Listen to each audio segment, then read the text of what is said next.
As the fight for Mosul rages on, leaders outside Iraq are discussing the possible, potentially damaging consequences of retaking the city from ISIL.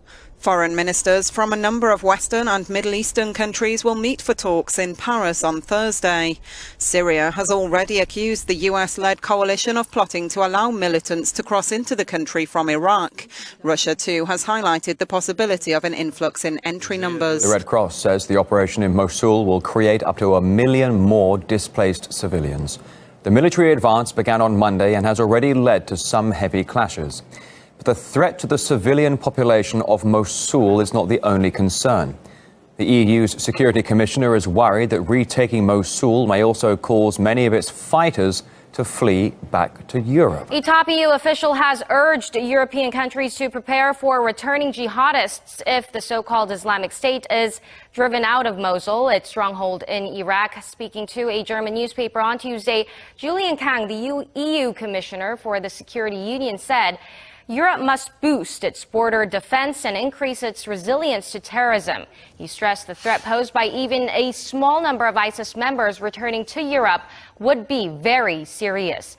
Raffaello Pantucci, the director of international security studies at the Royal United Service Institute, warned that ISIS has shown a capacity to send fighters back, hidden among refugees entering Europe. He warned that these returnees could launch attacks. At least 2,500 ISIS fighters are believed to be holed up in Mosul. More than 1,000 locals and asylum seekers on the Greek island of Lesbos took to the streets on Tuesday night to protest against the European Union's closed border policy. The island of Lesbos has been the gateway to Europe for refugees, but since a deal in March between Brussels and Ankara, asylum seekers have either found themselves stuck on the island or deported back to Turkey. Hey, Donald Trump, we might need a wall in Canada, too. Criminals and terrorists may be sneaking in from our northern border as national security focuses on Mexico. That, according to the New York Times, there are long stretches of land along our Canadian border that are unpatrolled with only cameras to monitor illegal activity. And there's the border, and there's us. Two Italian organized crime rings, the Calabrian 'Ndrangheta, who are working with the Neapolitan Camorra criminal gang, are accused of trading weapons for stolen art from Libya with ISIS fighters. Italian Interior Minister Angelino Alfano confirmed reports, adding that the Italian government is very much aware of the art for arms trade and how it funds terrorism in nearby Libya. Libya is currently divided by the Government of National Accord, the Tobruk-led House of Representatives, ethnic Tuareg militias, and jihadist groups. ISIS and Ansar al-Sharia have lost significant amounts of territory in Libya, controlling only a fraction of their former territory. He's telling us minutes ago that they made an arrest in the case of the homemade bomb left outside of the Netherlands police station. The FBI saying that suspect was actually arrested on Saturday after getting off a plane at Midway Airport in Chicago.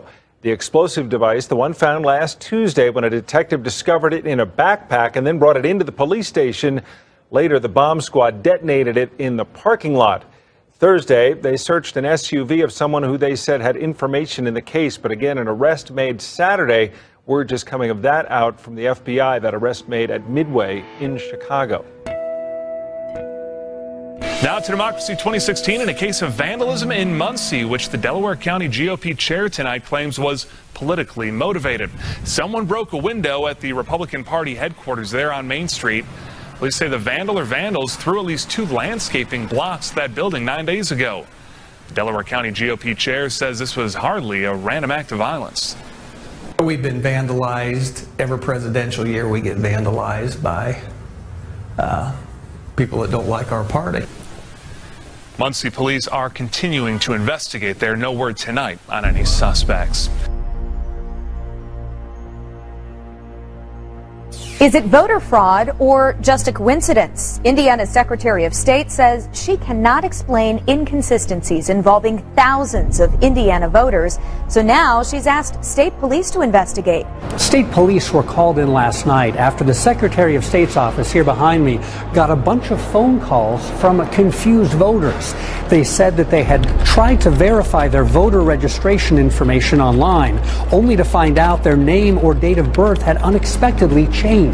Secretary of State Connie Lawson decided to dig deeper, and she found the number of those types of changes is actually way up from the past few presidential elections. I think it's important to keep in mind that there are reasons why somebody would legitimately change their date of birth and their first name. So we really don't know why there's so many more this year. Since it's not clear whether there's been any intentional effort to change voter registration information, the Secretary of State forwarded the complaints to the state police so they can investigate further.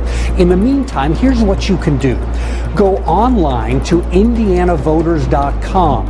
Enter your county, your name, and your date of birth to make sure you're properly registered. If you don't find yourself there and you think you should be, contact your county election office right away. Even though the registration deadline has passed for this election, it's not too late to fix mistakes or to investigate problems. The Secretary of State fears all this could lead to some big problems on Election Day. But the larger point that I want to emphasize is that there is no serious person out there who would suggest somehow that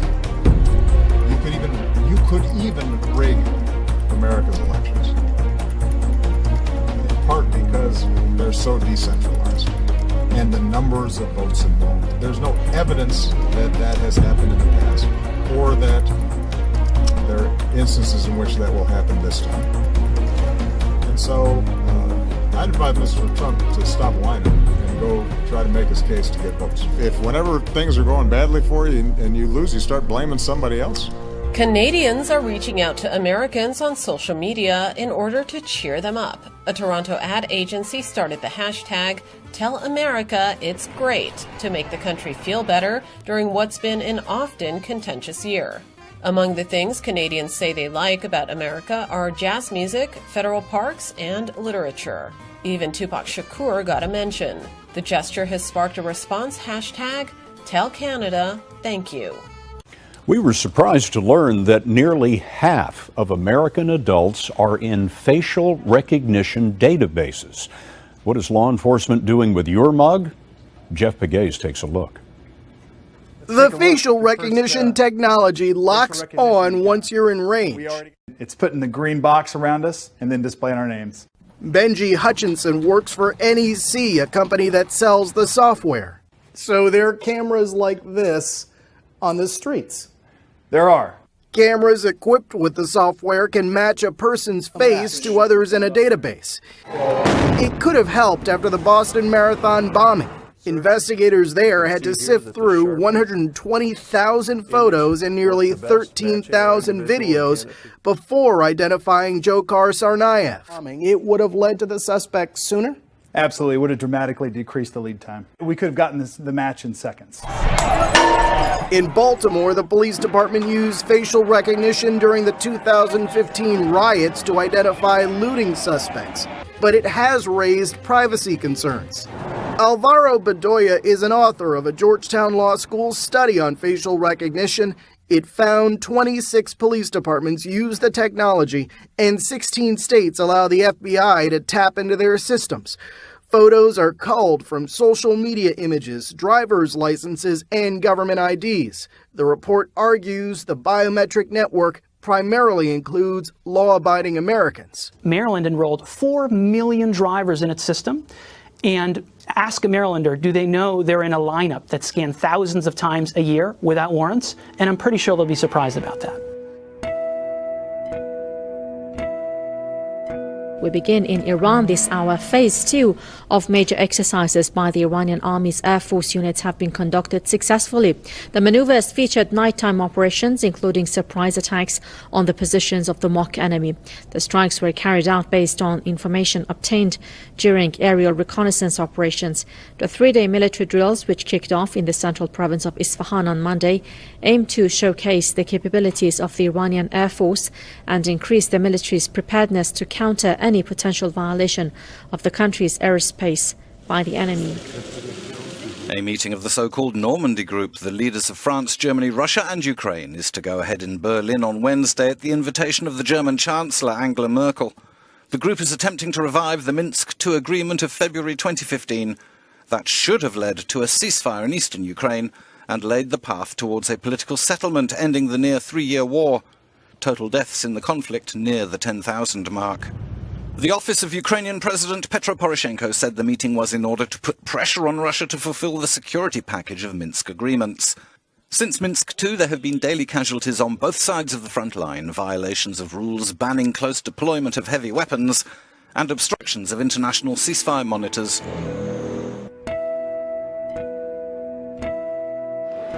The UN's cultural body UNESCO has adopted a contentious resolution heavily criticising Israel's activities at holy sites in East Jerusalem.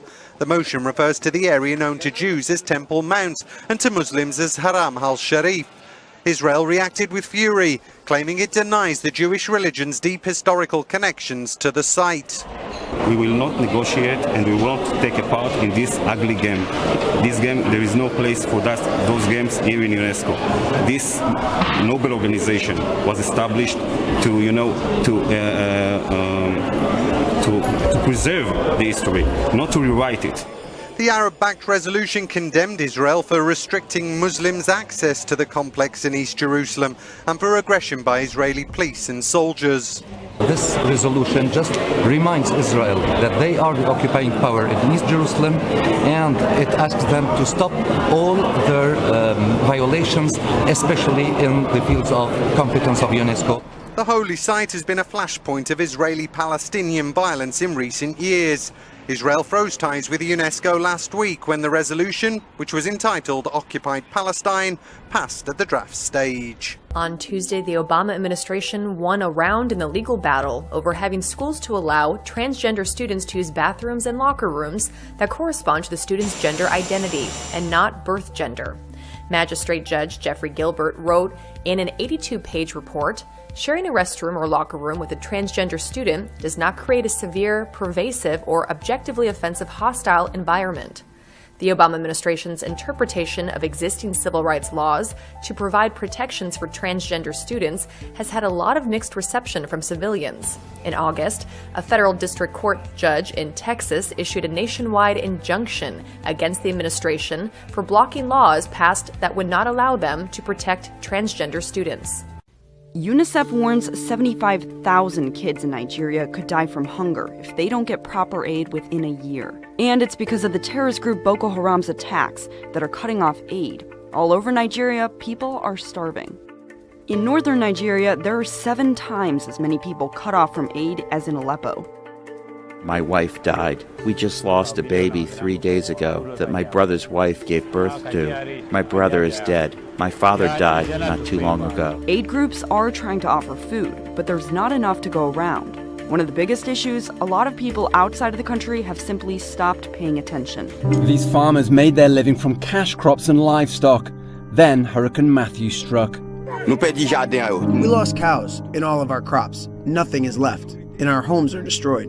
The storm hit Haiti's most productive farmland in the south, where coffee and cocoa provide valuable exports for an economy that hadn't recovered from the 2010 earthquake. Officials now fear another famine is on its way. We need an agricultural campaign as soon as possible because there is nothing left.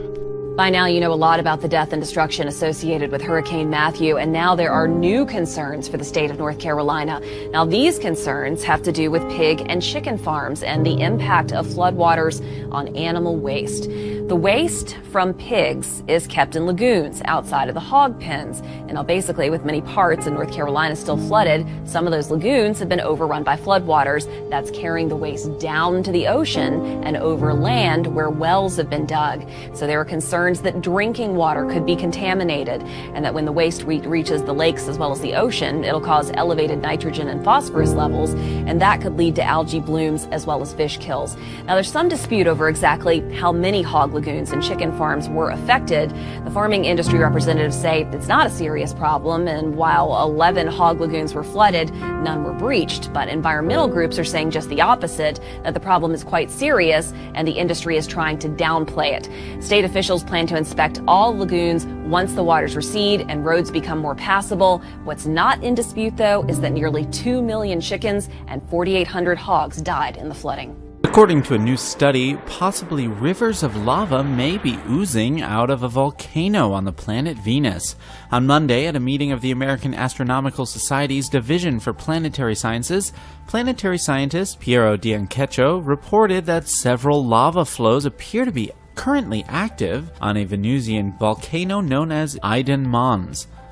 Hot spots, which were first detected by the Venus Express spacecraft, which orbited the planet for nearly a decade from 2006 to 2015, had already hinted that the volcano might be active. Researchers have long suspected that Venus is volcanically active, but don't have any direct evidence as of now. Cherokee down an embankment and the driver is trapped. A chaotic race by Good Samaritans to save a life. Flames spark, fears of an explosion. You will live, you will not die. Despite the danger, Tom Sayers climbs through the smashed back window to free the driver. And then when I got to the very front with the flames on the windshield, smoke coming in the compartment, there he was, still in a seatbelt. Screaming? Come on. The stunned driver was inexplicably combative. Police tase and handcuff him, trying to control him. Hold on to each other, let's go! Come on. Civilians and police officers lock arms Make a chain! Make a chain! and pulled Tim Motiel up the hill to safety. Motiel says he has no recollection of the accident, seeing it for the first time when we showed it to him this afternoon.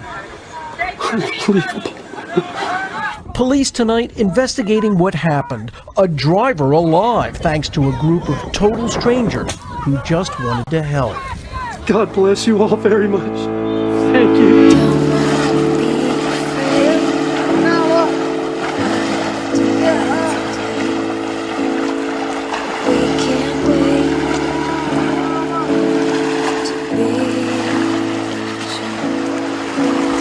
It's not too late.